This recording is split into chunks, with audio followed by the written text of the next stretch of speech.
Evangelio de Mateo, capítulo 11. Recordemos que el Evangelio de Mateo fue escrito para que los hombres comprendan que Jesús no es nada menos que el Mesías prometido en las Escrituras. Al reconocer quién verdaderamente es Jesús, los hombres experimentarán el perdón de pecados y la justificación por abrazarlo a Él como Salvador. Pero si lo rechazan, la consecuencia será un terrible juicio que Cristo mismo ejecutará sobre ellos. Eso es lo que nos hablan los capítulos 11 y 12 del Evangelio de Mateo. Por el día de hoy estaremos viendo una porción del capítulo 11. Vamos a leerlo hasta el versículo 23 para que comprendamos el punto del evangelista, de su autor. Mateo capítulo 11, versículo 1 al 24. Dice la palabra del Señor: Cuando Jesús terminó de dar instrucciones a sus 12 discípulos, se fue de allí a enseñar y a predicar en las ciudades de ellos. Y al oír Juan en la cárcel los hechos de Cristo, le envió 2 de sus discípulos para preguntarle: ¿eres tú aquel que había de venir o esperamos a otro? Respondiendo Jesús les dijo: id y haced saber a Juan las cosas que oís y veis. Los ciegos ven, los cojos andan, los leprosos son limpiados, los sordos oyen, los muertos son resucitados, y a los pobres es anunciado el Evangelio. Bienaventurado es aquel que no halle tropiezo en mí. Mientras ellos se iban, comenzó Jesús a decir de Juan a la gente: ¿qué salisteis a ver al desierto? ¿Una caña sacudida por el viento? ¿O qué salisteis a ver? ¿A un hombre cubierto de vestiduras delicadas?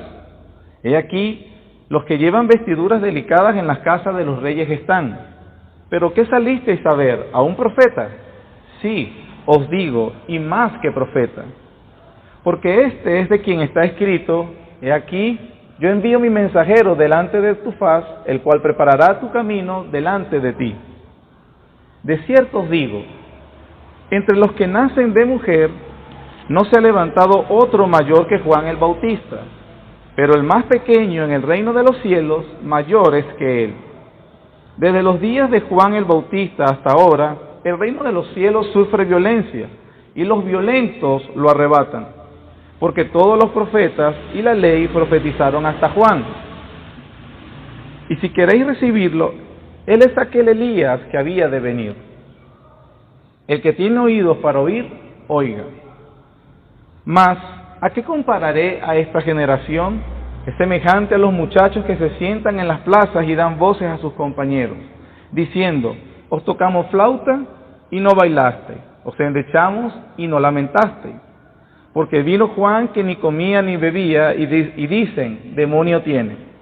Vino el Hijo del Hombre que come y bebe y dicen: he aquí un hombre comilón y bebedor de vino, amigo de publicanos y de pecadores. Pero la sabiduría es justificada por sus hijos. Y aquí viene el juicio tremendo por esta respuesta. Versículo 20. Entonces comenzó a reconvenir a las ciudades en las cuales había hecho muchos de sus milagros, porque no se habían arrepentido, diciendo: ay de ti, Corazín, ay de ti, Betsaida, porque si en Tiro y en Sidón se hubieran hecho los milagros que han sido hechos en vosotras, tiempo ha que se hubiesen arrepentido en cilicio y en ceniza. Por tanto os digo que en el día del juicio será más tolerable el castigo para Tiro y para Sidón que para vosotras. Y tú, Capernaum, que eres levantada hasta el cielo, hasta el Hades serás abatida, porque si en Sodoma se hubieran hecho los milagros que han sido hechos en ti, habría permanecido hasta el día de hoy. Por tanto os digo que en el día del juicio será más tolerable el castigo para la tierra de Sodoma que para ti. Oremos, mis hermanos. Señor, te damos gracias porque podemos reunirnos y celebrar este culto a tu nombre, Padre. Gracias porque todo tu favor, tu amor y misericordia la obtenemos en Jesucristo. Queremos en este momento pedirte iluminación, Señor, sobre el texto que acabamos de leer y la predicación de este. ayuda a nuestra debilidad, por favor. Te rogamos una gracia especial para el predicador y una gracia especial para la audiencia, de tal manera que a pesar de todos los obstáculos y los límites propios de la humanidad, podamos, Señor, tener una comprensión adecuada del texto y al mismo tiempo responder a la luz de lo que se nos enseña. Te lo pedimos, Padre, en el nombre de Cristo Jesús. Amén. Las palabras que acabamos de leer son una advertencia solemne para que los hombres entiendan que la incredulidad es injustificada y no es una respuesta apropiada hacia la persona de Jesucristo. Constantemente a través del Evangelio de Mateo, el autor está siempre colocando preguntas que orientan al lector para que vea su propósito. Mateo, hermanos, intencionalmente quiere que la gente se pregunte ¿quién es Jesús y cómo debo responder a Él? Cada tanto tiempo que usted lee este Evangelio, encuentra preguntas, por ejemplo, ¿quién dice la gente que soy yo? ¿Qué hombre es este que aún los vientos y el mar le obedecen? ¿Será este aquel hijo de David? O como leímos con Juan le mandó a preguntar, ¿eres tú el que había de venir o tenemos que esperar a otro? Mateo entonces agrupa una serie de discursos y actividades del Señor Jesús, no solo para colocar estas preguntas en la mente de sus lectores, y dejarlos a su suerte para ver si son lo suficientemente inteligentes y responden adecuadamente. Mateo no solamente coloca las preguntas, sino que también pone las respuestas.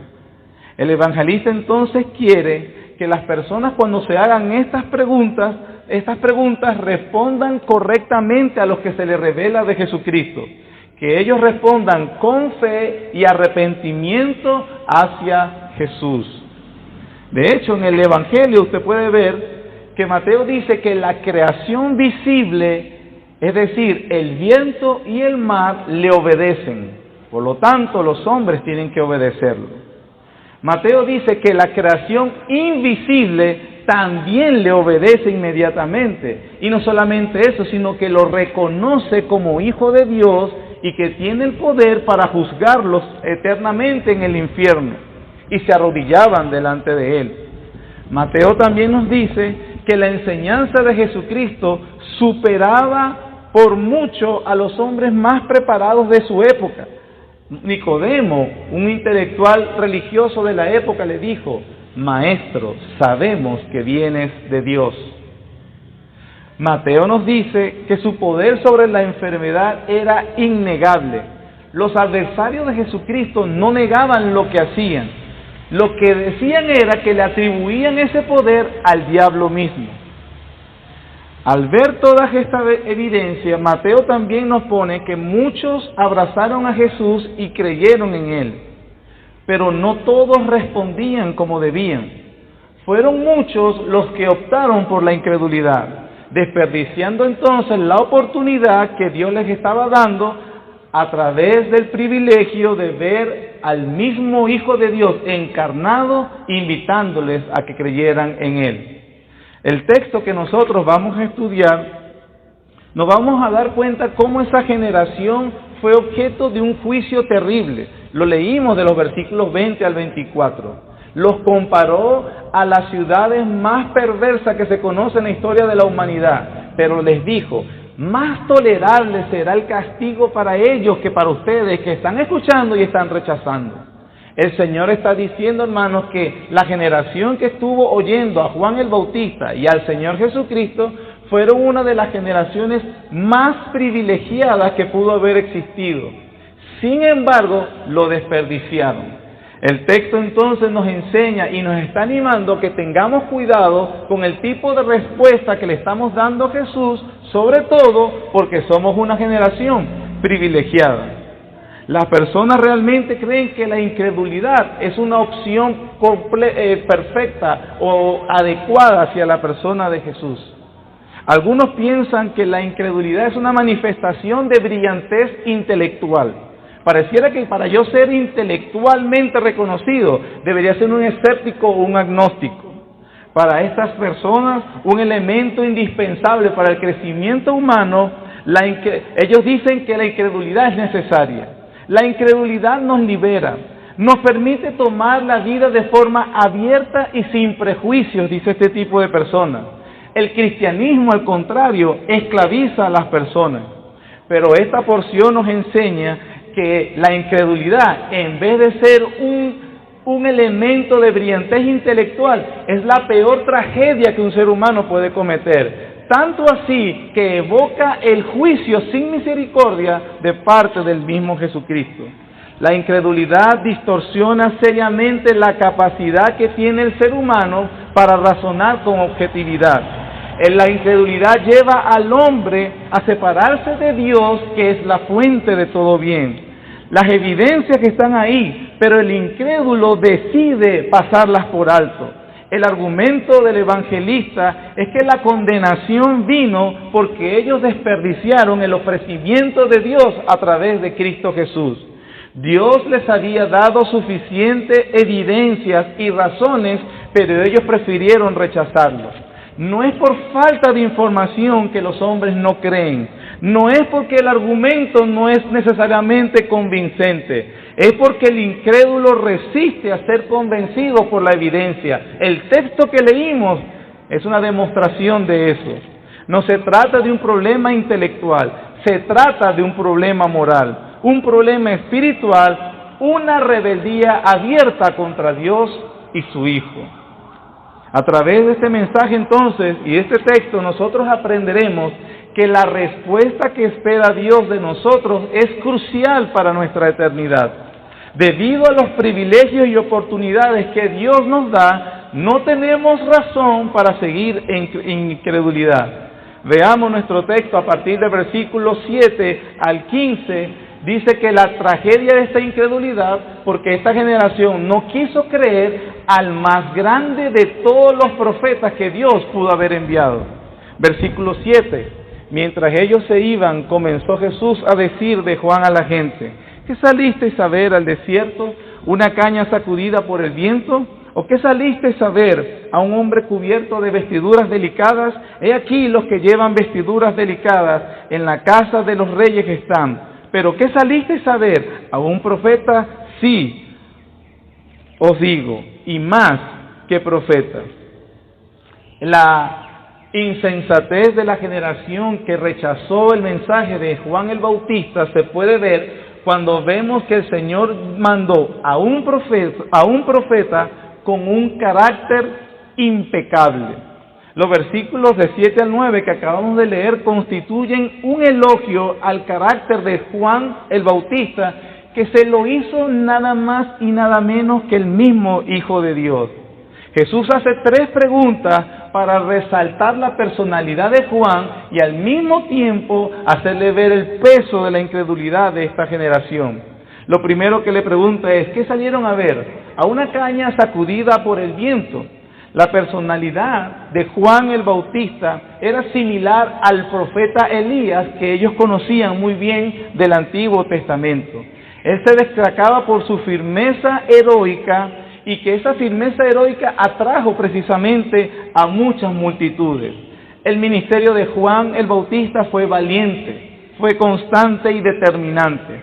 Se enfrentó a los religiosos y los llamó de frente generación de víboras. Además, les advirtió del juicio que vendría sobre ellos si no se arrepentían. Era un hombre, Juan el Bautista, al que vieron predicando en el desierto y bautizando, un hombre inseguro. ¿Acaso yo les mandé una persona que era vacilante? Era una caña sacudida por el viento.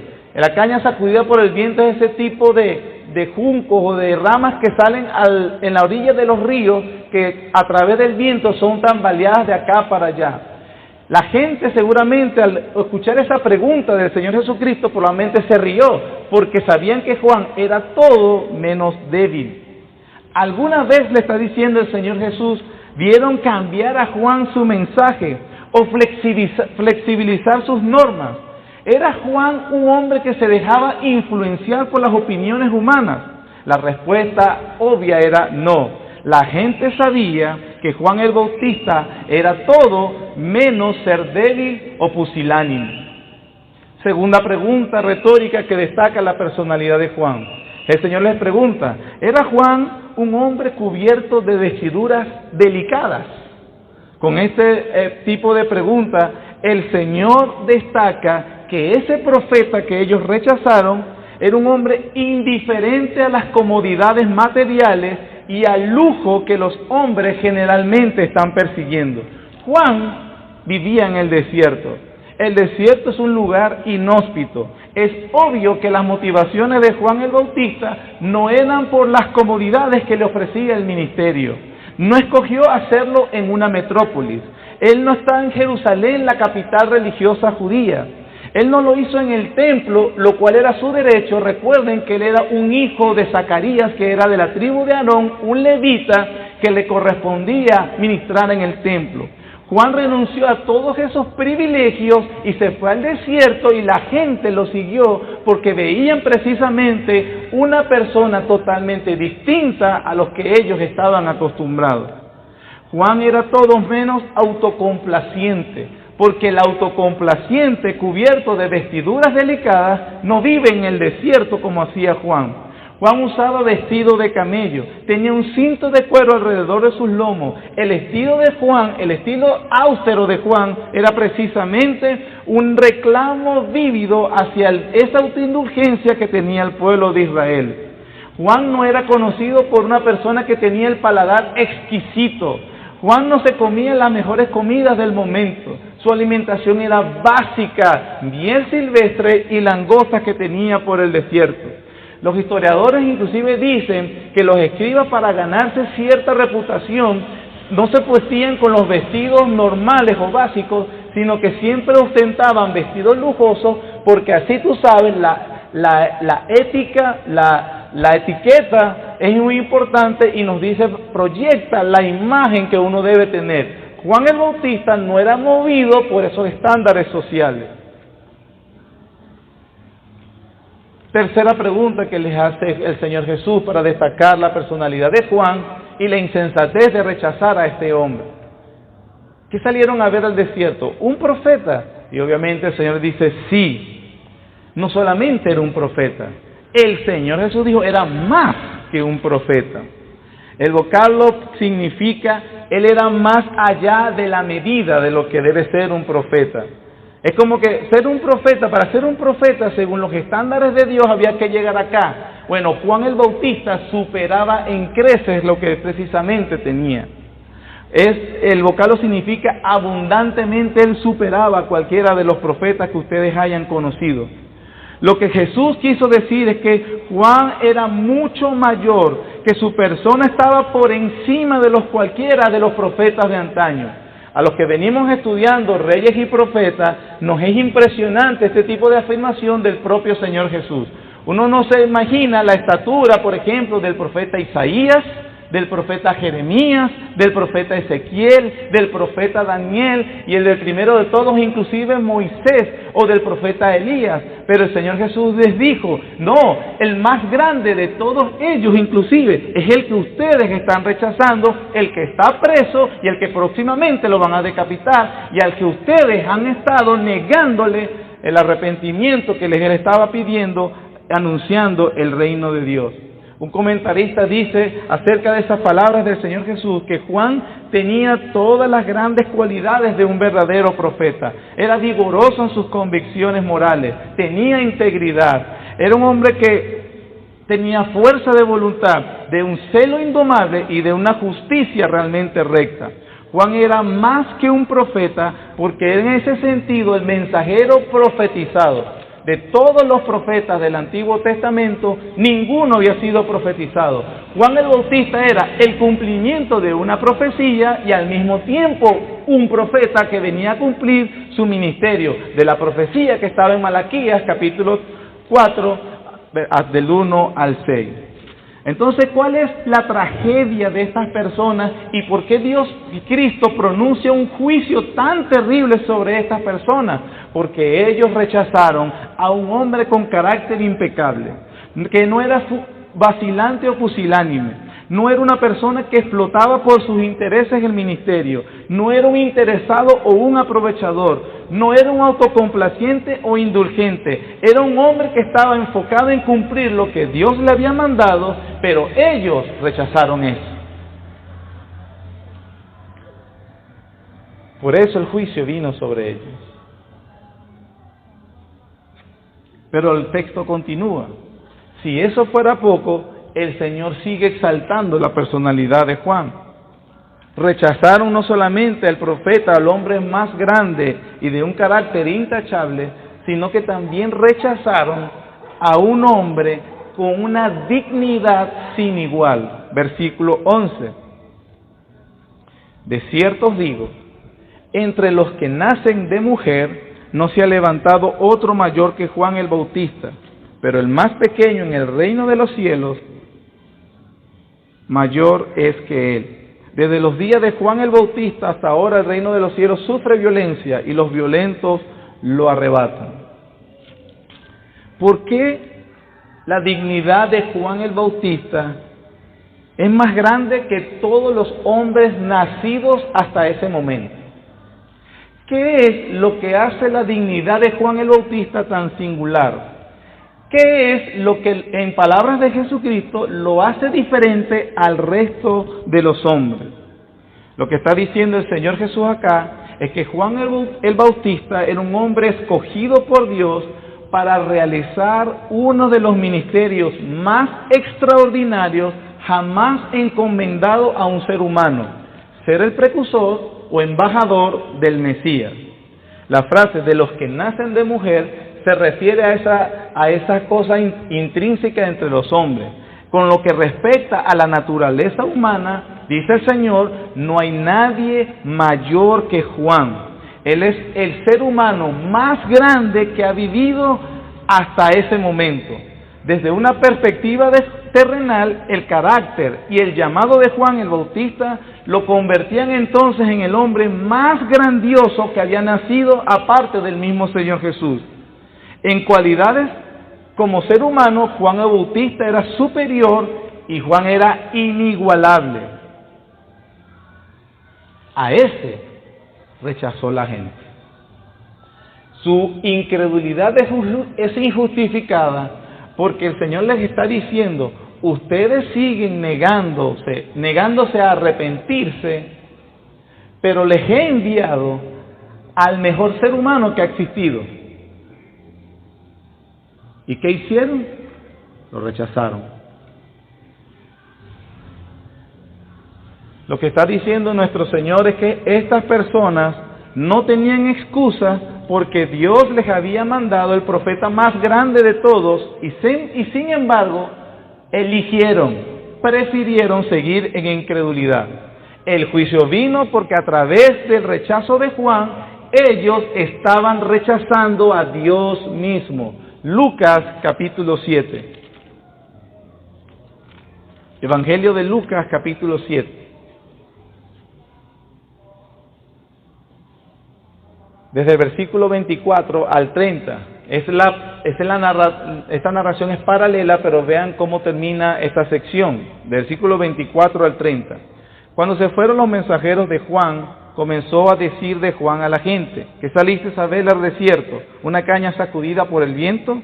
¿Mas qué saliste a ver? ¿A un hombre cubierto de vestiduras delicadas? He aquí los que tienen vestiduras preciosas y viven en deleites, en los palacios de los reyes están. ¿Mas qué saliste a ver? ¿A un profeta?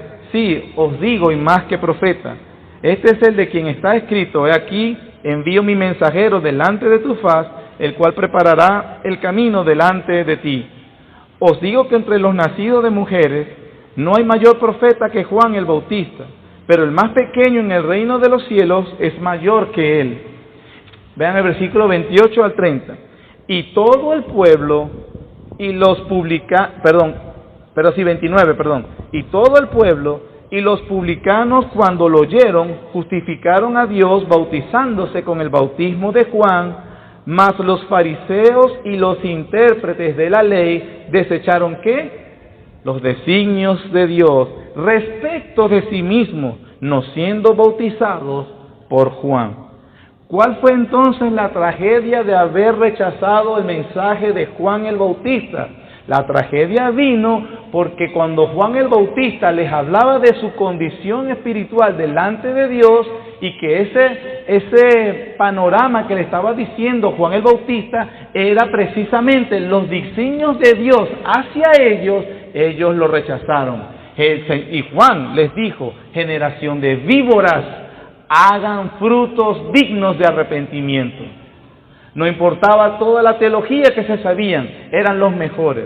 No importaba la religiosidad que tenían, eran los más ortodoxos. No importaban la estirpe o herencia familiar que tenían, eran los más puros. Pero no vivían conforme a los privilegios que se les había dado. Por lo tanto, el hacha está puesta sobre la raíz de los árboles. Todo árbol que no dé buen fruto será cortado y echado en el infierno. Esos fueron los designios de Juan el Bautista, de parte de Dios, hacia la generación que estaba escuchando a Juan. ¿Y ellos qué hicieron? Lo rechazaron. La verdad, mis queridos hermanos, es que el problema de esos hombres y los de hoy mismo, los que estamos presentes ahorita, es que desechan los designios de Dios respecto a sí mismos. ¿Cuáles siguen siendo los designios de Dios con respecto a los hombres? Gálatas capítulo 5, versículos 19 al 21 nos dicen cuál es la opinión que tiene Dios acerca de los hombres hoy en día. ¿Cuáles siguen siendo los designios de Dios con respecto? En Gálatas 5, 19 al 21 dice: y manifiestas son las obras de la carne, que son adulterio, fornicación, inmundicia, lascivia, idolatría, hechicerías, enemistades, pleitos, celos, iras, contiendas, disensiones, herejías, envidias, homicidios, borracheras, orgías y cosas semejantes a estas, acerca de los cuales os amonesto, como ya os lo he dicho antes, que los que practican tales cosas, que no heredarán el reino de Dios. Es el mismo mensaje de Juan el Bautista, pero los que mantengan su pecado y rechacen los designios de Dios con respecto a su vida, no tendrán entrada en el reino de Dios. Efesios capítulo 2, versículo 1 al 3, dice: y Él os dio vida a vosotros cuando estabais muertos en vuestros delitos y pecados, en los cuales anduvisteis en otro tiempo siguiendo la corriente de este mundo, conforme al príncipe de la potestad del aire, el espíritu que ahora opera en los hijos de desobediencia, entre los cuales también todos nosotros vivimos en todo tiempo en los deseos de nuestra carne, haciendo la voluntad de la carne, de los pensamientos, y éramos por naturaleza hijos de ira, lo mismo que los demás. Esos son los designios de Dios para ti hoy.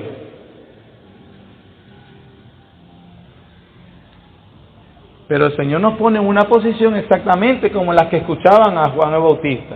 O aceptas el designio de Dios y vienes en arrepentimiento, o lo rechazas, pero tú también serás juzgado como ellos. Efesios capítulo 4, versículo 17. Esto pues digo y requiero en el Señor, que ya no andéis como los otros gentiles, como andan en la vanidad de su mente. Tienen el entendimiento entenebrecido, ajenos a la vida de Dios, por la ignorancia que en ellos hay, por la dureza de su corazón, los cuales después que perdieron toda sensibilidad se entregaron a la lascivia para cometer con avidez toda clase de impureza. Esos son los designios de Dios para los hombres hoy. Y por una última cita, Romanos capítulo 1, o la última carta, 2 citas en Romanos capítulo 1. ¿Cuáles son los designios de Dios para los hombres hoy? ¿Cuál es el pronóstico? ¿Qué es lo que piensa el Señor acerca de ti que estás sentado? Dice la Biblia en Romanos 1, 28 al 32. Y como ellos no aprobaron tener en cuenta a Dios, Dios los entregó una mente reprobada para hacer cosas que no convienen, estando atestados de toda injusticia, fornicación, perversidad, avaricia, maldad, llenos de envidia, homicidios, contiendas, engaños y malignidades. murmuradores, detractores, aborrecedores de Dios, injuriosos, soberbios, altivos, inventores de males, desobedientes a los padres, necios, desleales, sin afecto natural, implacables, sin misericordia, quienes habiendo entendido el juicio de Dios, que los que practican tales cosas son dignos de muerte, no solo las hacen, sino que también se complace con las que practican. Ese es el designio de Dios para hoy. Y la última cita para este punto, Romanos 3, versículo 10, en adelante dice, como está escrito, no hay justo ni aun uno, no hay quien entienda, no hay quien busque a Dios, todos se desviaron, a una se hicieron inútiles, no hay quien haga lo bueno, no hay ni siquiera uno. Sepulcro verte su garganta, con su lengua engaña, veneno de áspides hay debajo de sus labios. Su boca está llena de maldición y de amargura, sus pies se apresuran para derramar sangre, quebranto y desventura hay en sus caminos, y no conocieron camino de paz. No hay temor de Dios delante de sus ojos, pero sabemos que todo lo que la ley dice, lo dice para los que están bajo la ley, para que toda boca se cierre y todo el mundo quede bajo el juicio de Dios. ¿Por qué? Por la misma razón de aquella generación que rechazó los designios de Dios con respecto a ellos. Ellos eran unas personas víboras que no vivían a la luz de la ley de Dios y por lo tanto rechazaron el perdón que se le ofreció en Jesucristo y entonces fueron objetos de la ira divina. Lo mismo es para los hombres hoy.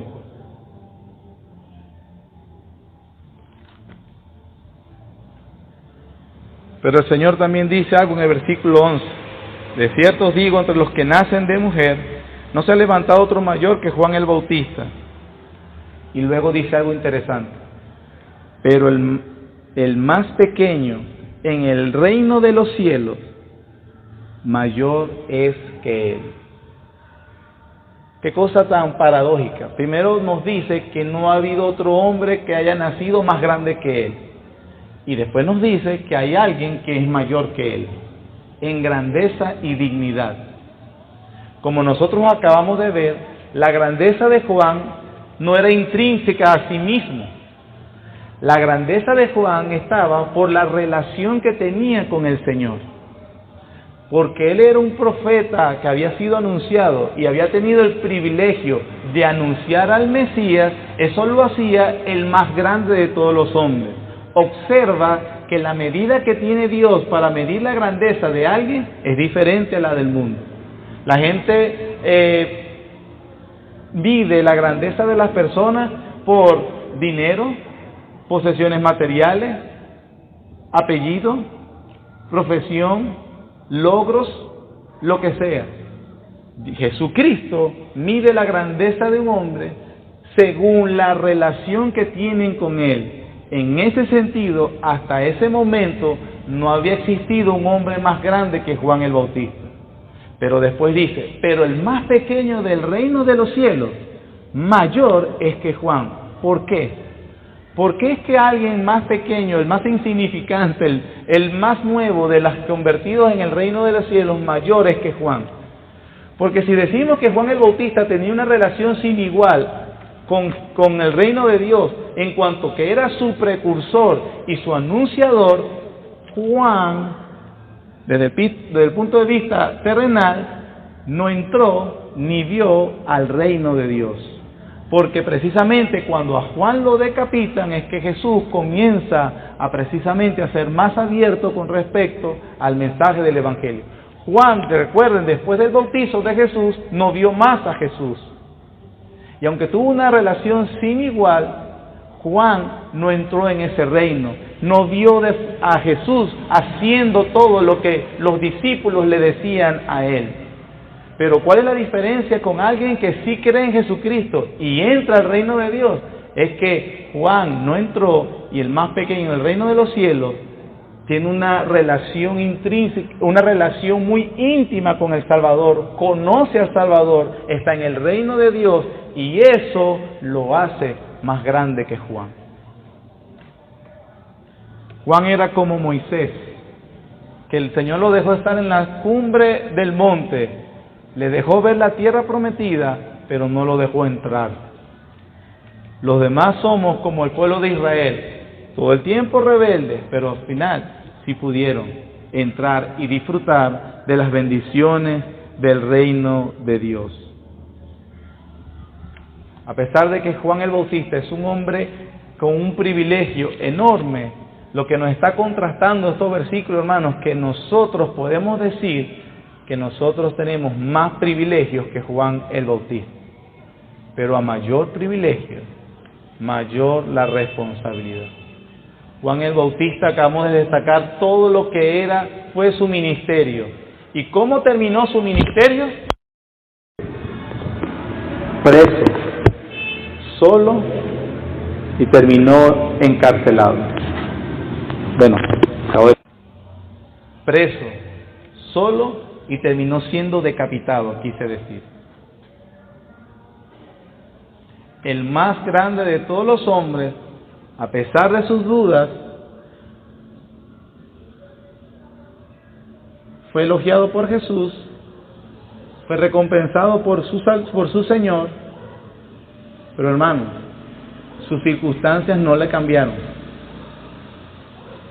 y murió así. Mayor privilegio, mayor responsabilidad. Tú y yo tenemos más privilegios.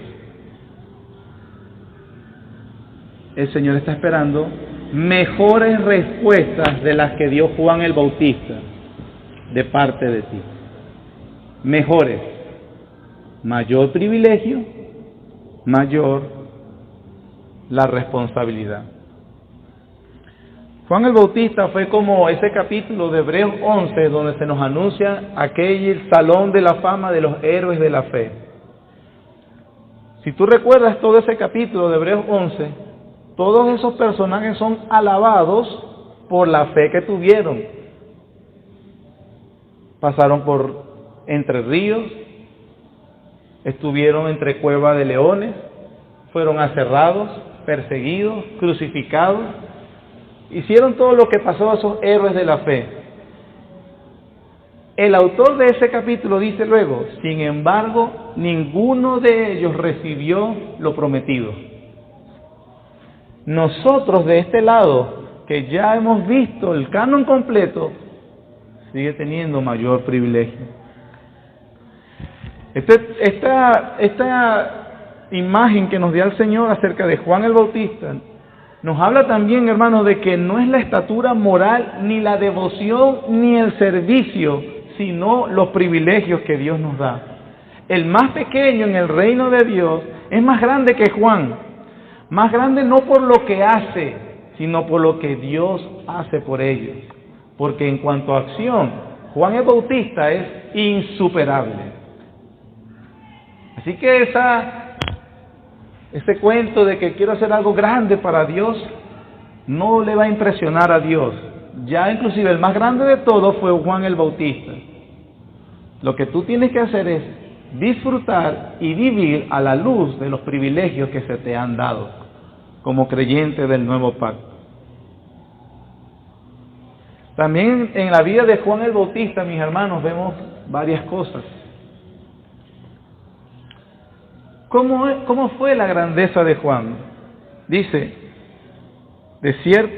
versículo 11, de cierto os digo, entre los que nacen de mujer, no se ha levantado otro mayor que Juan el Bautista, pero el más pequeño en el reino de los cielos, mayor es que él. Desde los días de Juan el Bautista hasta ahora el reino de los cielos sufre violencia, y los violentos lo arrebatan, porque todos los profetas y la ley profetizaron hasta Juan. Y si queréis recibirlo, él es aquel Elías que había de venir. El que tiene oídos para oír, oiga. El tiempo se me ha ido y terminaremos con este párrafo. Y si el Señor quiere y permite, continuaremos la siguiente semana. Pero destaquemos algunas cosas importantes para ver la grandeza de Juan. Y usted vea o contrasta si tú puedes actuar a la altura de este hombre. La grandeza de Juan se vio porque este hombre hizo lo que precisamente se le había mandado hacer. Primero, había anunciado muy claramente la llegada del Mesías, dirigiendo la atención de la gente hacia aquel grande. He aquí el Cordero de Dios que quita el pecado del mundo. Pregunto, ¿será que la iglesia está llamada a hacer eso mismo? Sí lo puede hacer. Lo que tenemos es que anunciar que el Mesías regresará.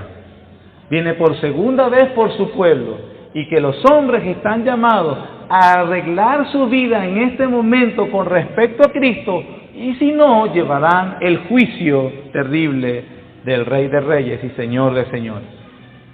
En segundo lugar, ¿cómo es la grandeza de Juan el Bautista?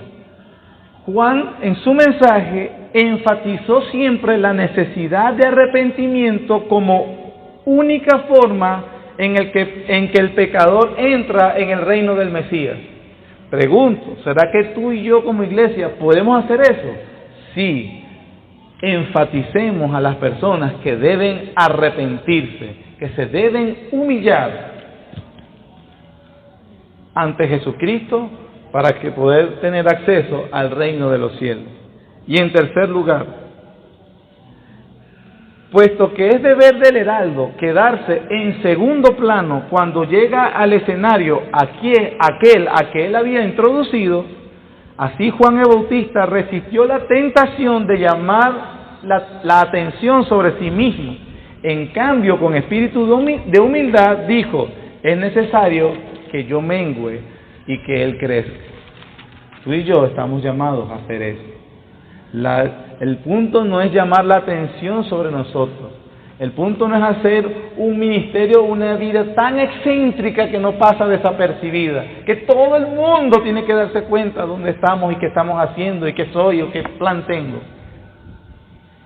Nuestro llamado es llamar la atención sobre Él. Y una vez que la gente ponga la mirada, entender que nosotros estamos para un segundo plano.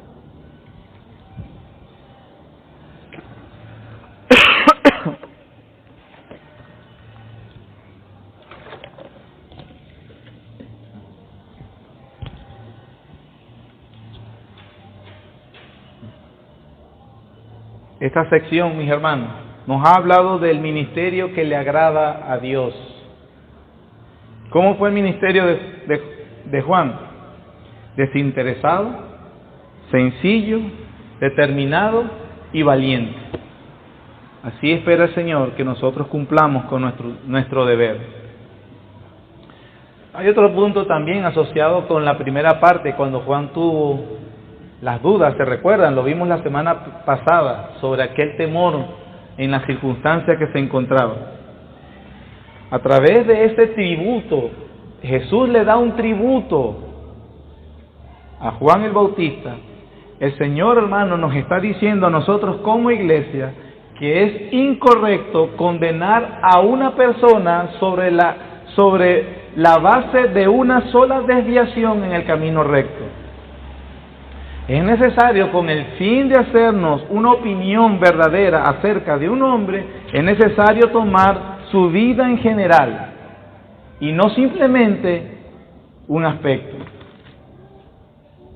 Hermanos, muchos son testigos que, sentados de verdad en una consejería personal, cuando un hermano confiesa: hice tal cosa, caí en tal cosa, pero verdaderamente me arrepiento de lo que hice, el consuelo para estos hermanos: te creo, porque cuando supe o me entero de que tú hiciste eso, para mí fue bastante increíble, porque te conozco y tú no eres así, o por lo general tú no actúas así. Para ellos, o para ti, querido hermano, querida hermana, el Señor te quiere consolar entendiendo, así como Juan fue vacilante en una etapa, pero no siempre fue así. El Señor comprende a sus siervos que vacilan en determinadas circunstancias.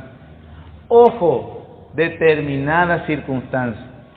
Pero hay otros que verdad, cuando actúan bien, es lo extraño. Qué raro, porque siempre está haciendo lo que es incorrecto. A ese tipo de personas, lo que les corresponde es: arrepiéntete, porque el reino de los cielos se ha acercado. Y si actúas con la indiferencia que actuaba la gente que vio a Juan el Bautista, tú también serás juzgado. No importa si eres miembro de IBRB, de Vida Nueva, de la que tú quieras, tú serás juzgado por el Señor Jesucristo.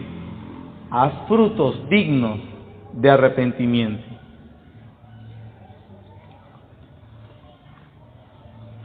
A través de esta sección que seguiremos viendo, si el Señor lo permite, el Señor nos está diciendo que la incredulidad no es una respuesta apropiada, que no es un lujo que se te permite dar. Bueno, veamos si Dios me convence. Veamos, bueno, voy a probar aquí, tú sabes, vamos a probar para ver si realmente vale la pena tomar una decisión por Cristo o no. La indiferencia o la incredulidad es un pecado que te costará la eternidad en el infierno. No lo estoy diciendo yo, lo acabas de leer en las páginas de Mateo capítulo 11.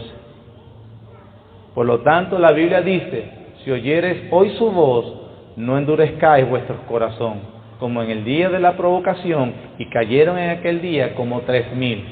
El Señor ha levantado a su Hijo Jesucristo, después de haber vivido una vida perfecta, haber muerto en la cruz en sustitución por los pecadores culpables, al tercer día lo resucitó, está sentado a la diestra de Dios, de ahora en adelante, esperando a que todos sus enemigos sean puestos por estrados de sus pies.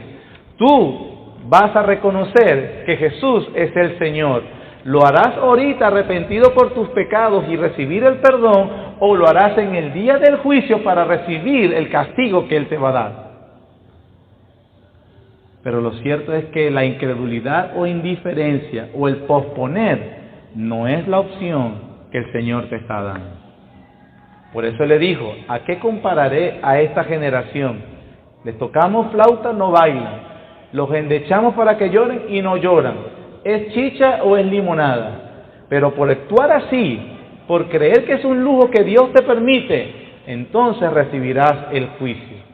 Quiera Dios que esa solemne advertencia te mueva y te lleve a arrepentirte por la fe. Padre Celestial, gracias Señor por tu bondad, por tu misericordia, por permitirnos escuchar tu palabra. Señor, ciertamente es una misericordia de tu parte que también podamos escuchar estas solemnes advertencias, ya que precisamente tu palabra inspirada así lo colocan. Oh Dios mío, examina a tu pueblo con tu palabra y danos la convicción de pecado cuando hemos actuado precisamente como esta generación a la cual Juan el Bautista le predicó, siendo muy religiosos y muy santicos en su manera de verse, despreciaron, Señor, los designios que tú habías dado sobre ellos. Señor, que no caigamos en semejante insensatez, que no nos valgamos de que hay una membresía en una iglesia, o tenemos un título histórico, o que voy a la iglesia durante tanto tiempo, o que mi familia nació, es cristiana hace muchos años. No, Señor, ayúdanos a que verdaderamente lo que cuenta es una acción de fe y arrepentimientos genuinos, y que podemos y debemos dar frutos de arrepentimiento. Señor, si entre la audiencia también está personas que no te tienen, llámalos con el poder eficaz del Evangelio y dales la fe verdadera para que se arrepientan y vengan a Cristo como su Señor y Salvador. Te amamos, Señor. Gracias por tu palabra. En el nombre de Cristo Jesús. Amén.